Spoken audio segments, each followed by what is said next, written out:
Hey everyone, welcome to the another program of the Honest Hour. It's been a long time since we've gotten together, so it's good to see everybody here today. And we're going to be with you for the next hour, sharing the stories, the insights from the real estate market, and what we see for 2026. Let's start with the panel. We've got EJ Bugayong joining us from Richmond, Tyson Kleem from the Fraser Valley in Langley, Norm Hiller from Vancouver East, and myself, Christian B, here in Burnaby. Gentlemen, we've got several topics here, maybe a half a dozen topics, including $1,000 a night for a hotel room during the FIFA's World Cup and impact on short-term rentals and rentals. We've got a 20-year record low in sales. I want to ask you about one bedrooms. Are they dead? And also, we may even get to the Aboriginal title issues in Richmond as well. But before we start there, I thought we'd start on a little bit of a lighter note. I'm going to read to you the public remarks from a listing I came across, and I want you to tell me whether this would work with your clients or whether it would work with you. Here, here's the opening lines. The deal must be firm by February. This comes from a detached house in Surrey. This is in the Fraser Heights neighborhood. It's listed for just under 1.8 million. It's a brand new construction and it's 3,500 square feet over three levels. Now, the home here, the seller is offering, well, I'll read it for you. The deal must be firm by the 28th of February 2026, and completion must happen before April the 1st. And the builder, full caps, the builder will get you a brand new car on completion day. So that's a brand new Tesla in the ad, or it looks like a Ford pickup truck. Guys, would this work with you? No, I personally don't think if you can't afford the car, you probably shouldn't be buying the car and the house. Make sure you can make your payments on the house. There's a developer that recently offered this on their condos, and my recollection is the project went belly up. Um, I don't think people should be, mortgage brokers even say, don't buy a car until after completion. It severely affects your financing. Yeah, sure, this is all, put into the cost of the mortgage, but maybe people shouldn't be buying what they can't afford. Was it that they're building it into the mortgage, or is it that they're actually like paying for this car and giving it to them? Like that's the I think it's I know it would cause my it'd probably cause one of my clients to look more at that one than another place if they're looking at buying a pre-sale or like a home that's like a freestanding home that's been built already by a developer. And but I know it's they're doing whatever they can to try and sell these homes right now, I guess, and try and clear out some inventory from their books. Yeah, I think it's kind of pretty good advertising. I mean, it gets us talking about it right now, but in reality, it's kind of challenging in this market for those type of properties in general for kind of pre-sales to kind of go in. So yeah, we're talking about it, but in the end, I don't think any of us are kind of rushing to bring our clients in at this time. Yeah, I mean, when I see something like this, it tells me it's a big red flag that the price is way too high. Mhm. I'd rather take $100,000 off the price than have the Tesla. But whenever I see these outlandish incentives, I'm just thinking that they've way overshot the listing price on the home. Um, the now, what kind of incentives are you seeing out there right now? I'm seeing a lot of the Chinese New Year bonus, price reductions, $8,888, credit for a one bedroom or whatever it may be. And by the way, I think props to the developer for thinking about the, car along with the purchase. I mean, in this market, you can't just, put a chicken suit on in front of your open house and usher people in. Like, there's so many modes of advertising that just don't work, but we have to think of, newer ways to make it work. But yeah, the Chinese New Year one is one that I'm seeing. Um, yeah, I don't know. What are you guys seeing?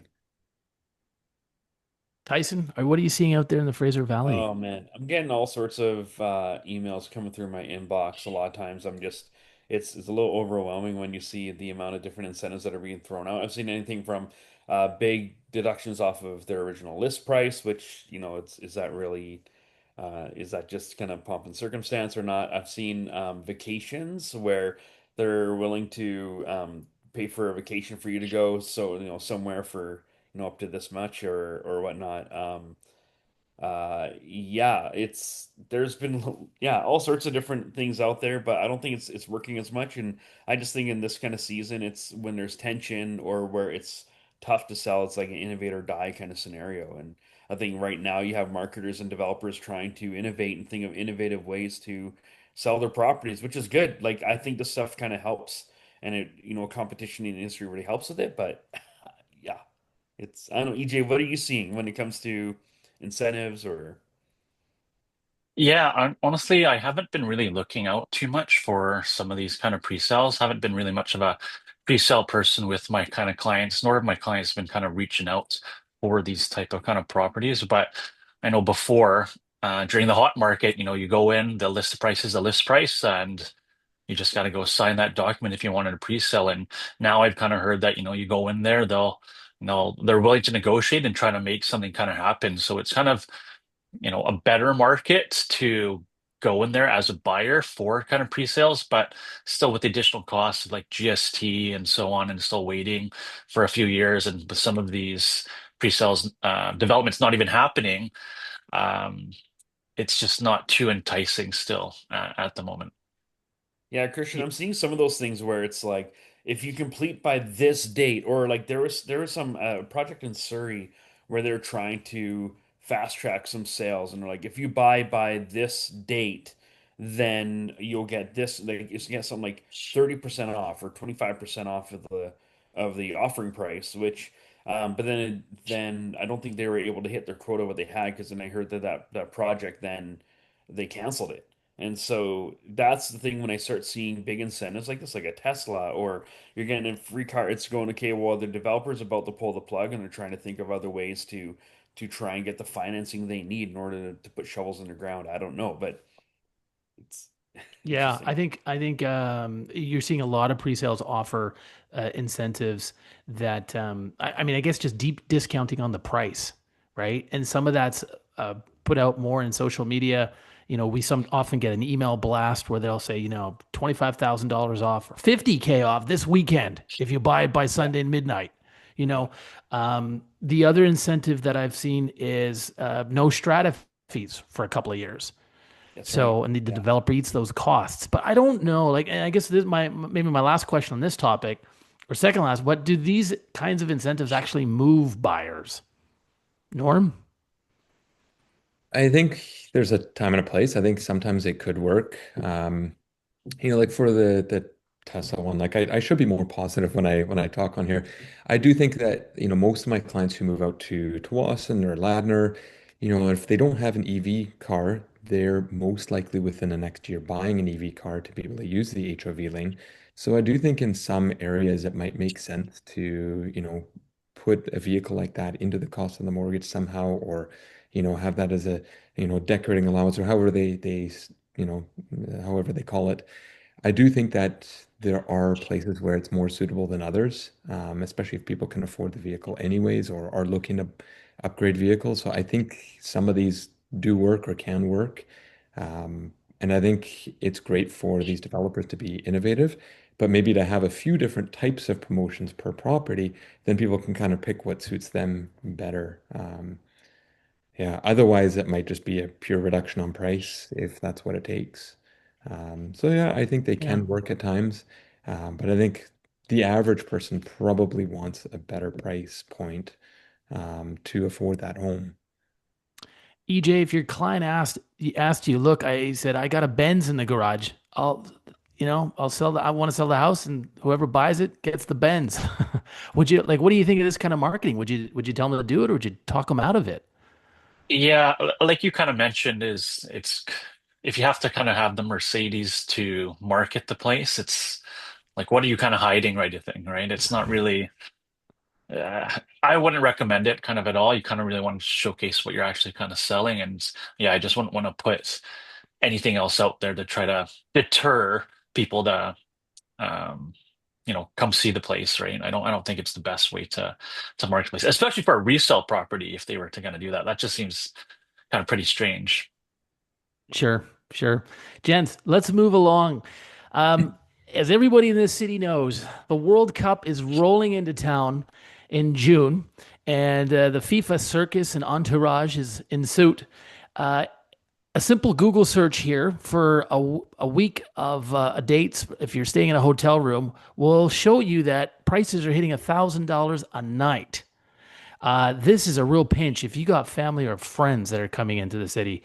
Now, the provincial government and most of the municipal governments have been pretty hard on Airbnb and the short-term rental sites, and they haven't said anything about relaxing these restrictions as we come up to the World Cup. I can't believe that they're not talking about this. A few people I've talked to have said that they're just going to turn a blind eye because they have to.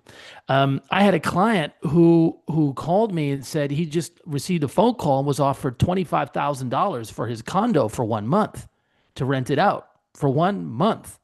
They're making money on top of that. So I guess my question here is, are you seeing any of this influence the resale market? Like, are you seeing any sellers potentially holding off on selling because they want to make a little money from some of it from short-term renting their place during the World Cup? EJ. Well, I actually had a client who she was a first-time home buyer looking for herself to buy a place, but one of the things that kind of made her think, okay, I really want to get into the market now was that it was an opportunity for her as well because she wanted to kind of find a place either downtown or kind of in the Falls Creek kind of area to rent out her place during this time. So she ended up getting a place, a great place, and that's kind of her plan. So it's just nice to see that there was that extra kind of incentive for her to say, hey, you know what, I'm going to get into the market, but also kind of benefit from putting her place up for rent during this time. Yeah. Norm, what are you hearing? I haven't heard too much about it, but I do have some friends of ours who whenever they go on a trip, they typically do a home exchange with another family wherever they're going. So that's what their plan is this year. When the World Cup is here, they're planning to exchange homes and, get a bit of a premium that way. And from my understanding, it's not considered a short-term rental. It's a little bit different. But again, I don't know if that falls in the gray area or not. But yeah, and I don't know how much the municipalities are going to look the other way. I'm not sure on that. I wouldn't put money on it. Yeah. Tyson, why not? Why don't we just let the owners of detached homes take advantage of this once in a lifetime opportunity? I know it really comes back to what was it 2 years ago when they outlawed Airbnbs in the area, and I think we were talking about on this thing where you said, well, the hotel industry is going to be the one benefiting from this, and even now, I don't know if you guys have looked at trying to book a hotel in Vancouver. Like some of us, our family likes to go there just for a little staycation, and like the average price for a hotel seems to be double what it was a couple of years ago. And it's just absolutely crazy. I'm going, who's paying these rates as far as like for if you want to do a 4 star, it's like three, four, $500 a night, where it used to be like $200 a night, in most cases, which I think is just absolutely crazy. So yeah, it's pretty wild. But I can tell you this: if somebody's offering me 25K to rent out my place for a month, I'm going to go to Mexico, I think, and just do something, go on a cruise or whatever for a month and take your kids out of school, and I think that'd be a great thing. But Yeah, it's the client actually it's interesting because he called me and was asking me what I knew. And I called a few property managers and just kind of questioned them and to see what I could find out. But the he's an interesting fella too because he's very law abiding and I think he actually works for a public institution. And I just reminded him, there are fines, right? Strata fines. And of course, if the provincial government were to not the, I guess it's the city, they could find as well. And he's just like, Christian, that's the cost of doing business. And I guess, I mean, if you can make 20, $30,000 in 1 month, you perhaps you pay the fines. I think the city has been really, I'm surprised how quiet they've been on this though. We know that the demand has to be met. So are they just going to be quiet about this, or is it a matter of the World Cup is only there's only 7 matches here. They're going to take place over about 3.5, 4 weeks. By the time it's done, um, it's already off the Airbnb listing or the verbal listing or whatever. I'm not saying that people should go out and do this just to break the provincial guidelines rules on it, but um, like I guess I come back to the like what's and maybe I've got an issue with the rules as they are to begin with. What's wrong with if people are enterprising and they want to take the time Yeah. to rent out the fifth bedroom in their basement? What's wrong with making a profit there? I don't really see kind of if there's anything wrong. I mean, there's obviously risk to that as well, kind of in anything. So if somebody kind of wants to do that, then I think it should be fine, right? Like yeah, I find it's pretty expensive to live here in the first place, and people kind of want to try to kind of get by. So if it's kind of another creative way for them to have some extra income to pay some bills, I don't see why that should be kind of an issue. I get it. They're trying to protect the public in a lot of ways, right? Like as far as not getting a scam or you book an Airbnb or you book something and then you show up and it's not actually existing or it's something. But I feel like there's like through Airbnb and their process, I'm not as experienced with it, but that they have a lot of those kind of th things in place. The thing where it becomes more of an issue now, but we're finding we're advising clients on is, hey, if this place was rented out or you plan to use it as Airbnb, you got to also look at the tax implications of it. You got to look at so many your insurance. You got to look at all these other factors that now play into it. And so now it just seems like we're being over, there's so much red tape that you got to think about in bureaucracy that goes into things. But you're right, Christian. Like, where's the free enterprise piece, and where do you balance that line of free enterprise and just kind of letting people do what they have with their asset that they have, or whatever they're living with, and then also still protecting the public in that. And I feel like the word I've been using a lot is like framework and like creating frameworks for people to operate within. So it's like you're creating this boundary set that they can operate freely within, but there's still some clear boundaries of what they can do. And it seems like they've just kind of legislated every little piece of it. So there's not even a framework. It's like this is what you have to do. And yeah, I feel like a little bit more freedom in that would be helpful. Yeah, and you know what? I think back to EJ's point, I think this is the one that gets missed in the sort of the media narrative on short-term rentals, which is quite negative. But there's a lot of homeowners that would benefit from it. I mean, if you could Yeah, rent out a room or two or the laneway house and put it on a short-term vacation site, that helps shoulder the mortgage, right? That helps pay the bills, as EJ was just saying. And I think a lot, and I mean, at the end of the day, it does help bring a lot of new consumers into the local economy, right? If you're bringing tens of thousands of people more into the city, and they're spending money at restaurants and on tours and so on, that's going to bring money into the local economy, which we desperately need right now as well. absolutely. Gentlemen, any other thoughts on the Yeah. FIFA World Cup? Have you seen the ticket prices here? Do No, you what want to are take they? a, Are a they ticket for is a little over 2,000 Canadian dollars Ouch. is for that for a like a ticket? nosebleed? So I've been telling as a friends that the only way I'm paying that is if my son is in the World Cup.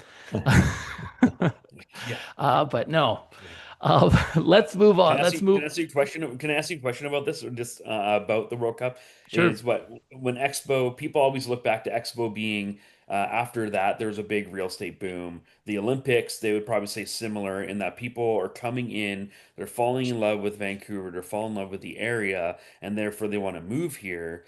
Do you think we're going to see a similar uptick in sales, or do you think the landscape's so different now that you're not going to see the same thing? Norm, what do you think? I think the landscape's so different now. And I mean, until people become permanent residents, they can't buy here anyways, which means what, like at least a year here. It's true. So I don't think we're really going to see much of an uptick. But yeah, I mean that it did happen after the Olympics, but that was a very, very different, a very different landscape back then too. Mhm. Sure. What do you guys think? EJ? Yeah, I think it's like just basically what Norm kind of said. It's kind of tough for someone to, even if they came over here and like, oh, I love this place, I want to go buy, and then they kind of look into it and what they need to do to buy a place. It's not the most a welcoming place in regards to just buying a place over there. I mean, for they're doing that for a specific reason right now, but yeah, just a completely different kind of landscape at this time. When you say not welcoming, do you mean how do you mean that? Like regulations, taxes? Yeah, just kind of like the for a foreign buyer to kind of buy a place, all the additional kind of expenses to buy a home here as a foreign buyer. It's you got to really have a lot of money to really want to live here to make that kind of possible. Sure, sure. Gentlemen, let's move along. 20-year record low in sales last year. 23,800 units were sold. That was lower than the year of the great financial crisis, 2009. We were where they recorded 24,000 sales. Typically, we would have about 8,000 more sales on a yearly average. And by the way, just to put this in context, the last number, remember that the 2021, where it was the market was on a rocket ship? There were 44,000 sales that year. So we were at, again, 23,800 last year. Now, so the question is, with sales in the toilet, why isn't the market crashing? Norm.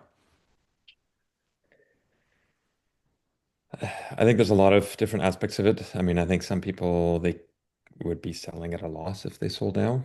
I find anybody who bought pre-sale that if depending obviously where they bought, when they bought, but I think a lot of it is 2020 and up. If they haven't, if they didn't buy previous to that, they're probably not making any money. But again, it all depends on what they bought. I think some people just don't want to sell at a loss. As long as people can make their payments, I just see extreme hesitancy to sell, um, unless they can, get further ahead buying something else that's been hit even harder. Um, it's just things aren't moving. It needs to be more affordable for some of these buyers to, like the first time buyers to move, and purchase a place. So yeah, I don't Nor go ahead. Norm, how do you handle a conversation with a family where, let's say, they're living in a two-bedroom, they've got two kids, she's 6 months pregnant, the third one on the way. They definitely need more space. They want more space and more help from the family, and they want to upsize. They would be selling at close to $100,000 less than what they bought it for in 2021. How do you handle that conversation? I mean, it's also our job to tell the truth and, say things as a factual matter. There's no point in listing a home and coming back to people every 2 weeks. We need to adjust the price. We need to lower the price. We need to lower the price. That's not my job. That's the way I operate. I tell my clients I don't want to be doing that. I'm not negotiating against them. I want to be negotiating with buyers and bringing them up. So I just lay things out very clearly. This is what other homes are selling for. This is our going to be um, our competition. This is what we need to be listed for. This is probably where it will sell at. And then people need to make a decision. Do we sell? Do we hold on? What do we do? So it's up to this to the clients to make that decision. Tyson? Yeah, I feel like we're part-time psychologists right now in this kind of market and economy where helping sellers especially come to terms with the value of what their home is and Like Christian, you're asking like, why hasn't it crashed? Well, if you look at the prices from the peak, I think we're what down 30% or so from that. I think if the numbers are right, depending where you're at. But that, in a And you mean great 30%? You mean in terms of sales numbers, not the prices. Yeah, and well, and pricing has come down quite a bit. At least in the valley, there's been some price drops, but we've seen places now going for 200,000 under their original list price and or more, and it's just been crazy seeing some of that. But I think part of it is helping people understand. Like for us with we primarily work with a lot of upsizers, so families in Christian in your scenario going from a condo to a townhouse, and what we try to do is really spell out for them and show, hey, the gap between a condo and a townhouse is narrower than it was in a rising market. Likewise for a townhouse to a detached, the gap. And so right now you may feel like you're taking a hit on your place, but let's say if you're taking a 5% hit off of your list price, a 5% reduction off the list price on the house that you're getting that's much higher, it's going to be quite a bit, different. And who knows in a rising market, we've seen clients who've been priced out when the market's turned, where all of a sudden it's grown and then they can't get that detached house that they now can qualify for. So we say, hey, it's a temporary pain point right now, and your place that you're looking at may not be worth the same amount, but that's the reality, and we just have to present the facts. And like, we're not here to say this is my opinion. We just go, this is everything that we're seeing of recent sales, of current list prices, days on market, and unfortunately, this is what we have to present to you. And with that, and so it's helping people zoom out and see the bigger picture, as far as yeah, like what does their family need right now, and helping to make that move. Yeah, and you know what? I'll relay a personal example. When we sold our second condo and sold it, the reason why we sold it was to take the proceeds to buy a house. And we ended up selling it for, I think 4 years after we bought it for, I don't know, 25,000 less, about 25, 30,000 less than we had bought it for. So not ideal, but at the same time, I thought about it from a longer point of view, which is I don't want to put my life on hold. We Mhm. want to have kids. You want the extra space. Live in a community where it's a little bit safer to walk at night, and we've got parks nearby and so on. And I just wanted to do that. And at least we were able to absorb a $25,000 loss on it. But it is the way markets work, and maybe it's not the best thing that a seller wants to hear around the kitchen table, like, oh, markets work this way. But yeah, to really give yourself appreciation, you generally have to give yourself 8, 9 years in the market, and that's when you give yourself enough runway. But Exactly. I'll tell you something else. Because of this, I have added a new tool to my toolbox, which is a new question that I ask and I'm sure you guys do this too, when you're looking at the pricing history for a listing for a property that your client is interested in, you can go into the history tab and you can check what the owner bought it for. And if they've got it listed for too much below what they bought it for, I'm having to ask the question, can the seller Yeah. clear title? Yeah. Because I've had this more in the last 12 months than I had in the previous 10 years, where I've come across, we wrote an offer on a townhouse in Surrey, and the listing agent calls me back and he says, there's an issue here. My seller can't clear title. Doesn't even have enough money from the sale to pay off the mortgage. Now, he had this listing for a year. I remember thinking, and I thought he really fumbled this ball as a listing agent. You really need to be asking the Yeah. question. So I think this is something for the public to keep in mind too. Like when you sit down with an agent, with one of these fine gentlemen, let's say on this program or myself, um, one of the first bars to hurdle is to clear is you have to be able to pay off your mortgage when you sell the property. Otherwise, that be you got to get talk to a lawyer right away. Um, EJ, how about you? What do you think? Is this in the market right now? Is this a demand problem? Is this a confidence problem? Is this a financing problem?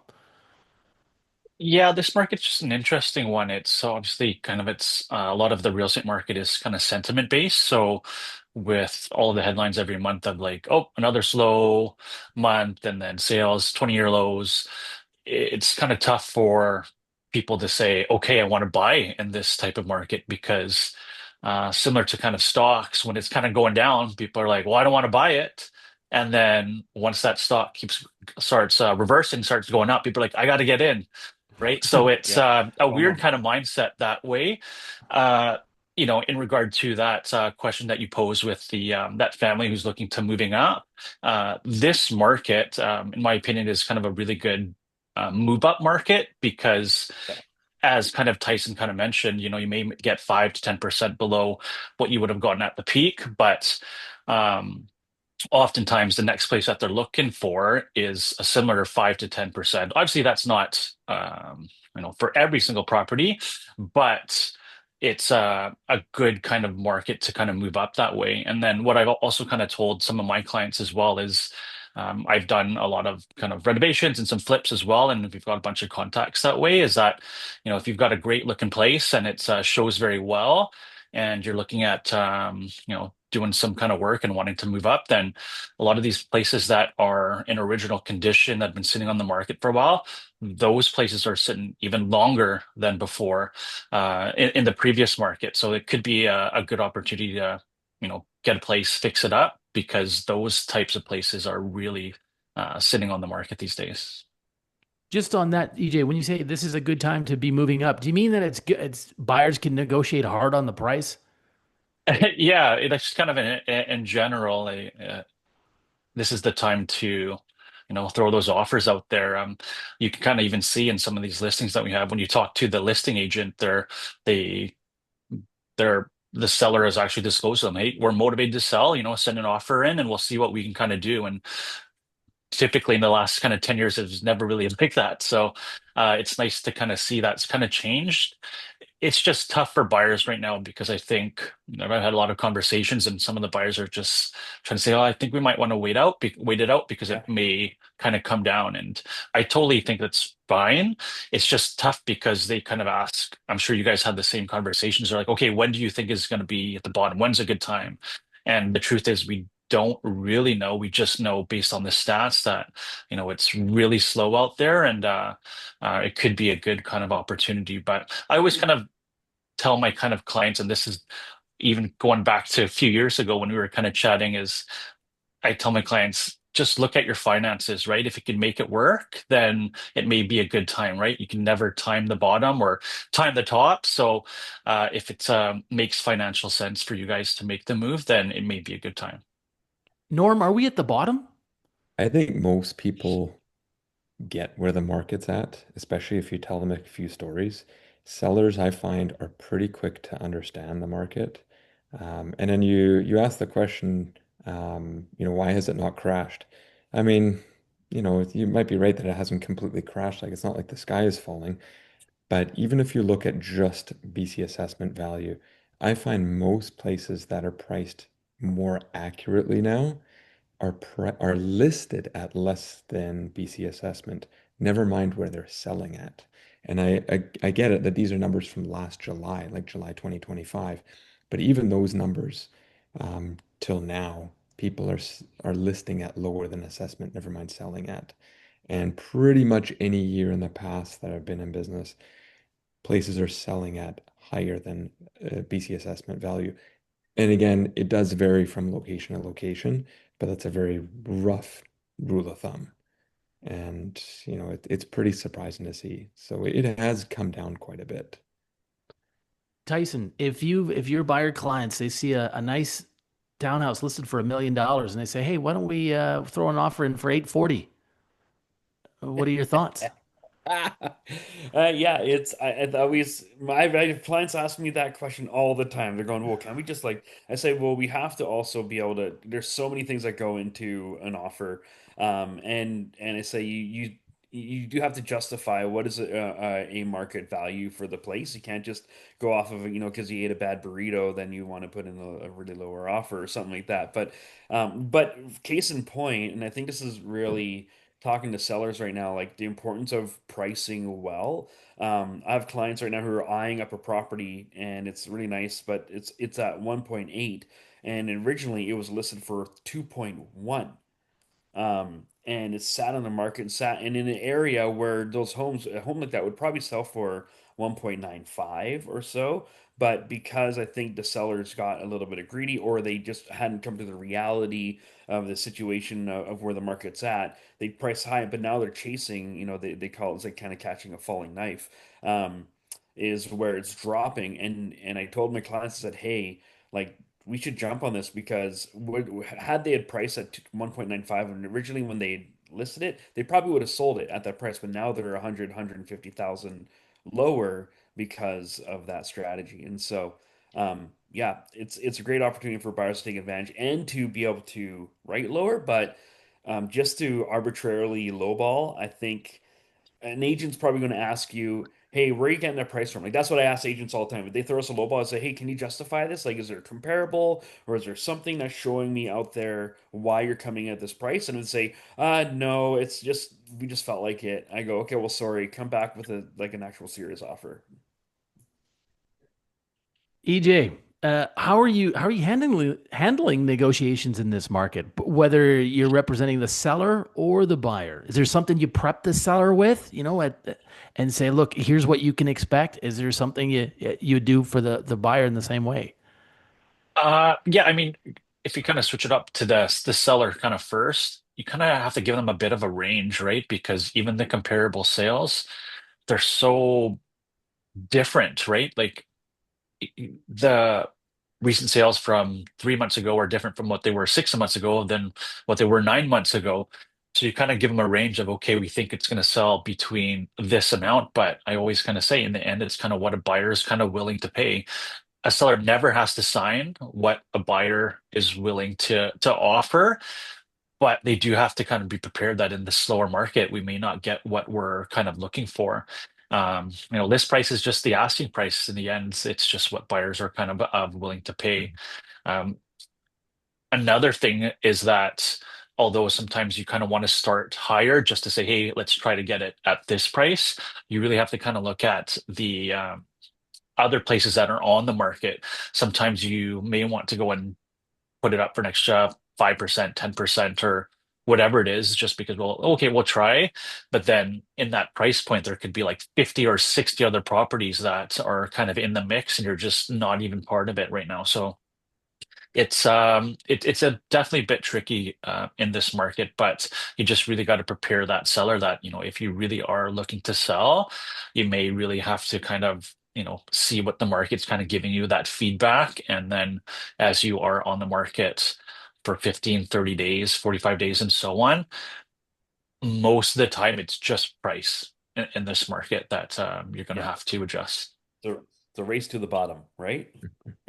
Yeah, well, I'll tell you, I definitely think I've noticed buyers negotiating a lot harder in this market in the Mm. last 12 to 18 months than at any other point in my 11-year career.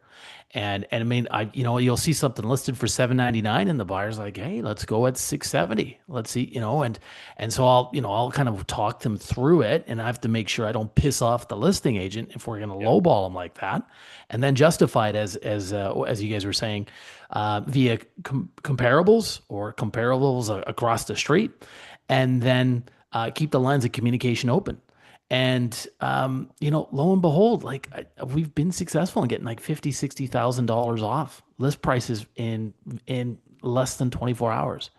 And so, that's right. and the funny thing is that some buyers are still not happy with that. Now, occasionally I've seen this more in this market than at any other time as well, is post and you get that due diligence period, you get the inspection, you huddle with your buyers afterwards, you do the debrief, and then the instruction is go back to the listing agent, see if you can pull them down another 5, 6, 7, 8K. Norm, how do you handle that? All depends on the situation. I usually get my sellers to, I mean, I don't typically do pre-inspections, although I think sometimes it is a good idea. I take a thorough look around. We want to eliminate any renegotiations after inspection. We want to take care of as many of these things as possible. Um, Otherwise, people are going to come to us with a deficiency list, and we Yeah. want to avoid that, if at all possible. I find right now the biggest thing that I'm making sure my sellers understand is, you know, they're BATNA. That's what we call best alternative in negotiated agreement. So if they don't, work with this offer, let's say it's a lower offer, but the tenant has left their investment property. If they've left and now it's going to be a vacant home, I mean, you don't want to have a mortgage payment plus no rent. When a lower offer comes in, maybe we want to work with it because what's our alternative? If we flip the bird to these buyers and say, take a hike, are we going to be 2, 3, 4, or 5 months on the market with a mortgage payment and no income? Or are we going to realize our position right now? And yeah, sure, it's not a great position to be in, but it's better knowing this now than in 4 months and realizing, shoot, we should have taken that offer, as opposed to now, 4 months later, when the market's even less. So it's really making sure that sellers understand their position and what they feel comfortable or confident in doing. Well said. Well said. Gentlemen, let's move along. And I want to ask you about one bedrooms. This was a popular product type 5, 6, 7 years ago. Not so much now. I was talking to one source that works in pre-sales, telling me that the project that this person was working on had sold out all their two bedrooms. They had barely sold a one bedroom. Less, I think there was one or two. All the units available were one bedrooms or studios. Buyers are not touching these right now. EJ, are end users still buying one bedrooms, or is that buyer disappeared? Well, I think it's just in this type of market, one of the reasons why the market's kind of slow is, the cost for everything has kind of gone up.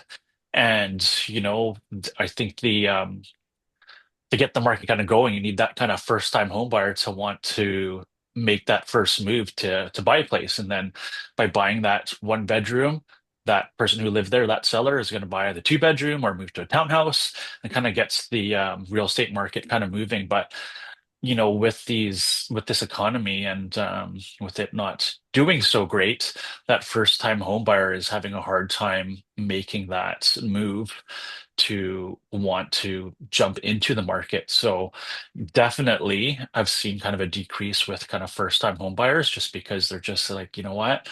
This time it's just things are just a little bit too tight. And with the market being slower and sentiment being low, there really is that not much kind of push to or motivation to want to buy a one bedroom at this point. A lot of the real estate now are end users, so you do have kind of the those people who maybe have another kid or um, need that extra space, but for some first-time home buyers, they're like, no, I'll just continue to rent or stay with mom and dad or whatnot, just because of the cost of everything these days. The I find the lack of flexibility for one bedrooms really has killed that segment of the market, especially as you go higher priced and more luxurious. You can't have a kid in a one bedroom. And if you can, I mean, it's only for a short length of time. So you really shrink your buyer pool, especially when you go to these fancy one bedroom places in Brentwood or pre-sale brand new, you're paying at a fairly high cost. If you're going older one bedroom, I think it's still fairly safe. But a lot of people are really trying to stretch into that two bedroom. So I find a lot of realtors who, are advising their client correctly, buy for long term if you can, 8, 9, 10 years, that's long term. Nobody's flipping a one bedroom anymore. Yeah. Tyson, what are you seeing out in the Fraser Valley? Do you see a difference between in for one beds in pre-sales versus the resale market? Yeah, absolutely. Again, with what you guys were all saying, I think buyers are better informed today than they were, a number of years ago. I think they're a little bit more savvy of what's going on in the market and realizing, hey, I should try and buy the most I can, which I think you look at it and they look at they're savvy of prices and they're like, wow, I can buy a two bedroom what I now to what I used to be able to buy a one bedroom with, and so I'm going to get the two bedroom because then I could stay in there a little longer. And I think realizing too, and something I was just thinking about, and this is just might be a total random thought, but were it not so expensive to keep making these moves, would you see people more motivated to jump into a one bedroom? Like if there wasn't a property transfer tax that they'd have to pay every time they moved, because all of a sudden you're eating out tons of your equity just in taxes alone or fees and those things. And if making those moves was a little bit more affordable, would you see people more willing to make those baby steps as they go? But I think like I have some first time home buyers which are capitalizing on this market, but they've been holding more and longer. Like they've been choosing to rent for an extra year to save more so they can get something like a 2 or 3 bedroom because they realize it's not as far out of reach now for them to do that. So yeah, the one bedrooms, and I think Toronto has really been hit with this a lot more than we have, but because they built, I think they've called them the dog crate condos, where they're like a 300-400 square foot condo that's a studio or whatnot. But um, I think those are kind of going the way of the dodo. I think I just aged myself with that reference, but um, yeah, it's I think the one bedrooms, like you're saying, Christian, I think developers are really re-evaluating. And we actually had a realtor or a developer reach out to us and ask, "Hey, what are your buyers looking for?" And they're doing a whole question, very smart. They're doing a whole questionnaire and going, "Okay, what things are buyers looking at right now?" And they're analyzing all of these things, like one bedrooms, side by side garage versus tandem garage, front doors, like walk up or just walk in, like all these sort of things that they're looking at, and that's informing their future projects, which is really smart. Hmm. You know what? The work from home culture, right? Which was really catapulted after the pandemic, I think has really sidelined one bedrooms. Because now Yeah. you take a couple out or you take an individual out, they're looking for the office space, right? And to be able to afford a one bedroom, you have to have a pretty good job. So you're working professional. Maybe you're a software developer and Hmm. you need that space. And a lot of the one bedrooms, the way they're configured right now, they don't have it. They don't have that den. And if they have a den, they call it a flex. And really, what that is a closet, right? You're working Hmm. from a closet, and nobody wants to do that. So, EJ, what would make one bedrooms attractive again? Is it lower prices, lower rates, change in lifestyle? Yeah, probably just kind of a lot of it just has to do with kind of the price. If something's priced low enough, then I think, those first time home buyers or people who want to live in a one bedroom would make that kind of jump. But yeah, it is kind of it's pretty challenging. One thing with the pre-sale market with one bedrooms, from an investor standpoint, when the market was hot, a lot of those more affordable, like one bedroom places tend to sell out more quickly because of the Yeah. price. And then Right. once they were ready to kind of be assigned, they were able to kind of sell it for a profit just because of the price point. But with that, with basically barely any investors doing that these days, that's probably the reason why. One of the major reasons why these one bedrooms aren't selling anymore is because it's all end users. So when they kind of look at it, these people are like, well, it's my um, myself and my wife and my kid, then we need at least a two-bedroom. You don't see a lot of people now just wanting to go for a one bedroom on a brand new pre-sale. I think that's a great point, and that's one that hasn't, I think, been talked enough about in the media.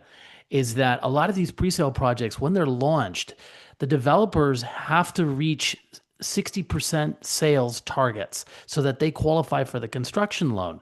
And most of half the buyer pool used to be investors, literally Hmm. half. And I'd hear stories about, real estate networks or circles that would bring in their people in their club, and they'd buy 50 units in one day. And the developer is already like one third of the way to selling the whole project. And those guys are gone. The investors have absolutely disappeared. They have no interest in buying property now. And I think they feel like they've been beat over the head with provincial rules about what they can do with their unit, what they can't do. And then there's always the concern that at some point they bring in rent controls. If the current provincial government stayed in power for another term beyond this one, I think investors have just said, no, thanks, we're out of here, guys.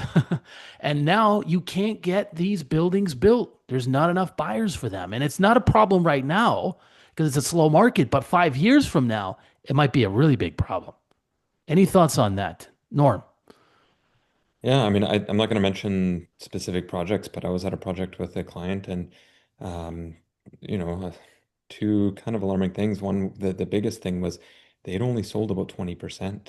And if that's what they're openly telling us, that's probably a little on the generous side.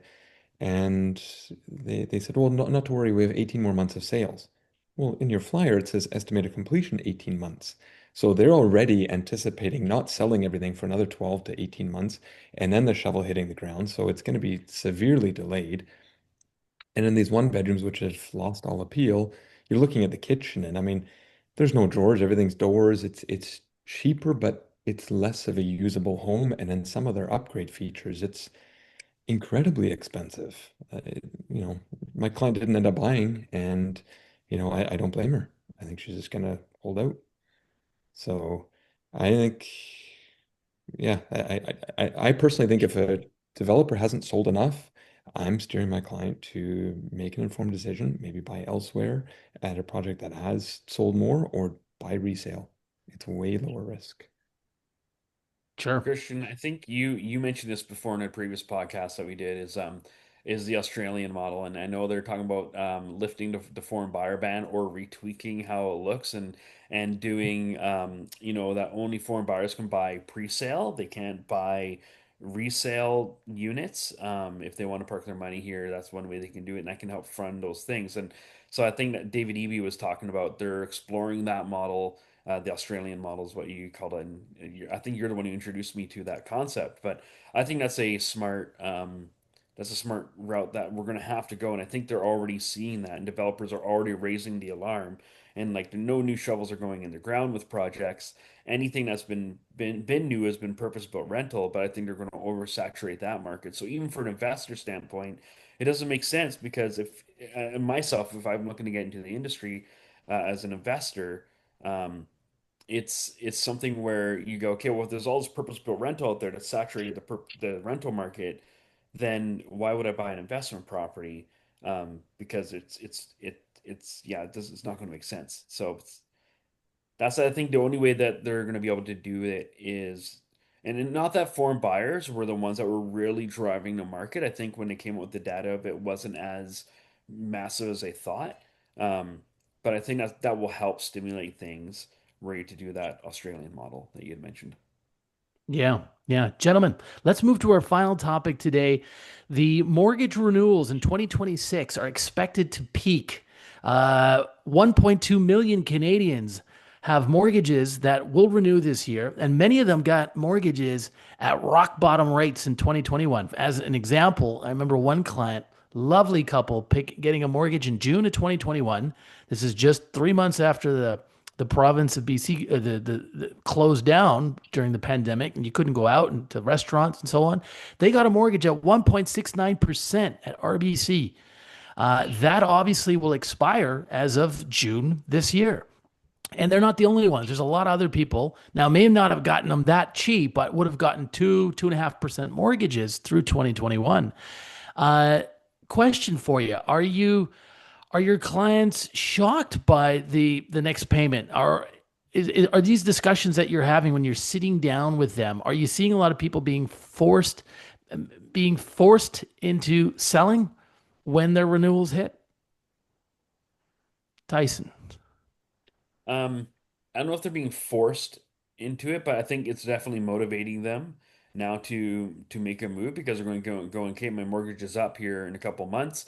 I need to really consider this, and so we've been having lots of consults with sellers in that, and but I haven't seen on a personal standpoint any really highly distressed ones. Just more people going to be like, hey, this is going to be tough. The good thing is the interest rates have come down quite a bit from what they were at the peak, which I think greatly helps. But I think the other thing too is the people who are in trouble with this or really experiencing a shock. Um, because I've always kind of grown up with the knowledge of a standard mortgage rate's usually around 3 to 5%, and that's what they always tell you. Like that kind of sit within that window. So if you got anything below that, that's bonus, that's gravy, that's extra, that's nice. Um, but we should always kind of aim to have around a 3 to 5% mortgage rate. Is what I kind of grew up understanding. And so I think people who've over leveraged themselves are definitely going to experiencing a crunch. Um, and I don't know if it plays into it. Like I'm just looking at our stats right now that we just got released out our stats package, and some areas month over month dropped 2%, 2 to 3 2% in terms percent of the sales. of price, the Okay. whole home price index, which is great. Now the volume's lower, and so like the actual sales are lower, so the numbers, the stats will probably be a little bit out of skewed because there's not a whole lot of data to grab from.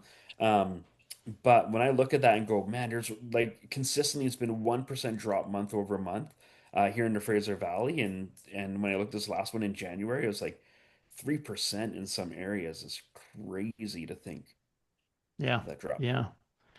EJ, what do you, in terms of your clients, or what are you seeing in terms of when renewals come around? What are they deciding to do? Are they maybe they're deciding to rent out uh, another room in the basement, or do something else? Yeah, I've had some conversations with clients, and it's kind of similar to what kind of Tyson mentioned, is that it's just going to be tougher, and they need to kind of, really look at their budget. But as Tyson mentioned again, the rates have come down. Like I remember at one point, and it probably may have been higher, but it was at like 6.25% at some point.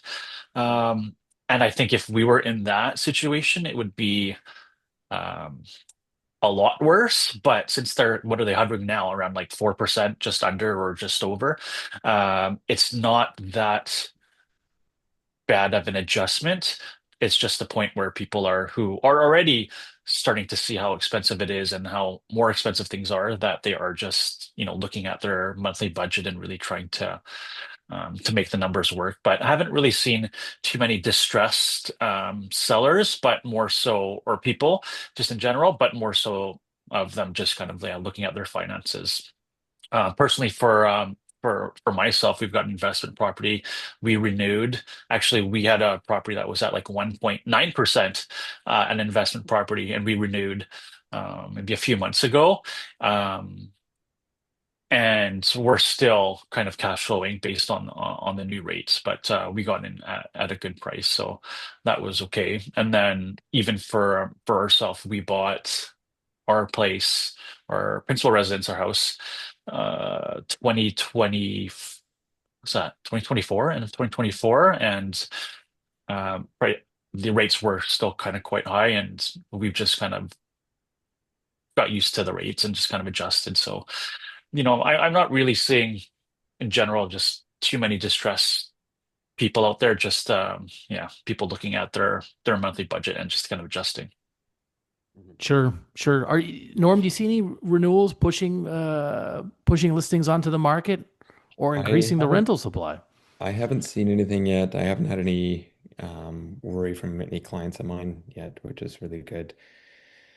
Um, Last year I helped a buyer. We put an offer in on a foreclosure, and it was a little unfortunate for my clients because we paid for an inspection and then the owner wouldn't let us in. And in the end, the owner actually redeemed the property, which is incredibly rare.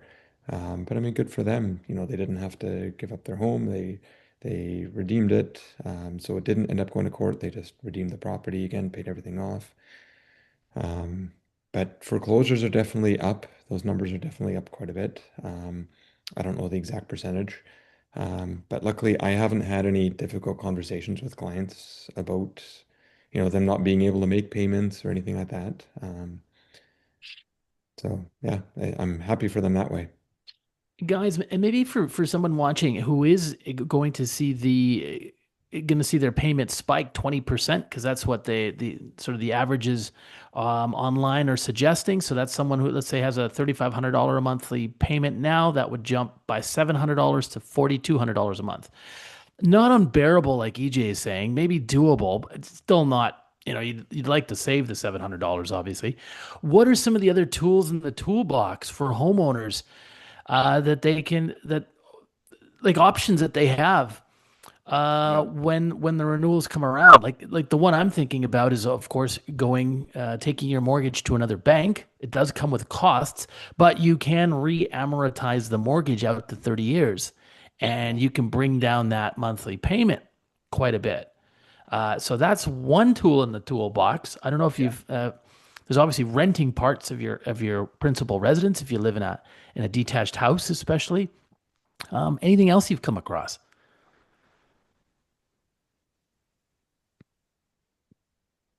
Well, I'll ask you one then, and that is, what is the longest amortization period available to buyers? Anyone take a Percent. guess at that? Norm? Did they,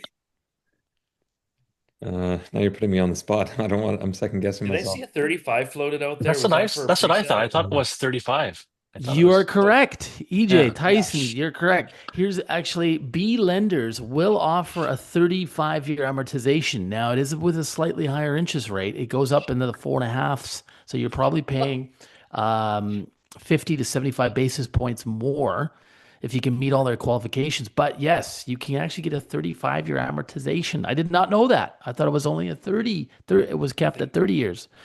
is that But yeah, you're relatively getting a new bit though, of a higher right? Isn't rate. it? What's that, Tyson? Isn't that relatively new? The 35 year? Yeah.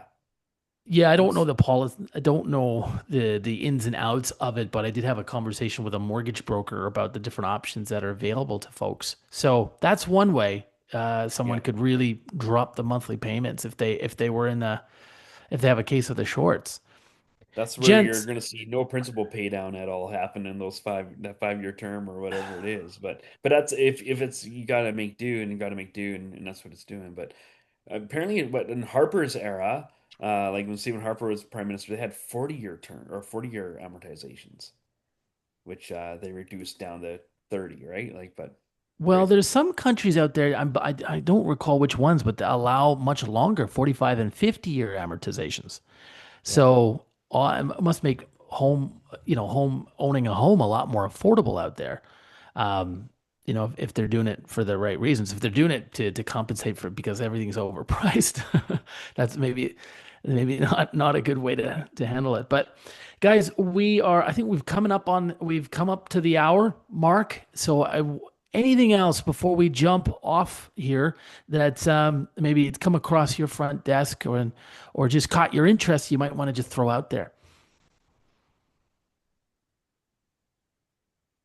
I think right now it's just, very low numbers for open house turnouts. I don't know about you guys, but it's, having to break the news to your clients. And I find a lot of it is just setting those expectations early with your Yeah. sellers. How many I people think you seeing at the open houses, Norm? I would say on average anywhere from 0 to 2, 0 to 3, if you're lucky. Hmm. So, mhm. EJ? Yeah, pretty similar. I was actually kind of surprised. We had a listing that was, priced well compared to early 2025 recent sales, and then still didn't had maybe one or two every day, and then we dropped it even more, which I thought was like it's kind of borderline, like wow, this is a little too low, but we did that again and thought it would be to get tons of people in.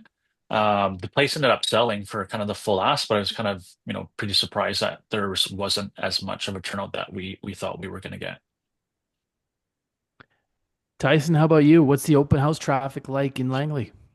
We had a couple listings that were priced fairly well a couple weeks ago that had quite a few people through, but this last week was completely dead. And from what I've been hearing, boots underground is that it's been fairly quiet, especially this last weekend. So I don't know if that was just an initial bump from the Christmas break, and then people are getting back out there, and now they're kind of eating up whatever's been out there or whatnot. But um, yeah, it's fairly quiet. And if I had any tips for anyone out there is make sure that your strategy is well executed and done properly because I think there's a lot of yeah, just I'm seeing a lot of poor strategy out there and people are paying for it literally. So Can um, you just explain what you mean by that? Well, just like I was saying with like my clients, we're looking to buy on that one property. It's 1.8, and it was 2.15. Um, and just going like, man, had they priced that thing about 100 grand lower where the market was, they would have sold it around that price.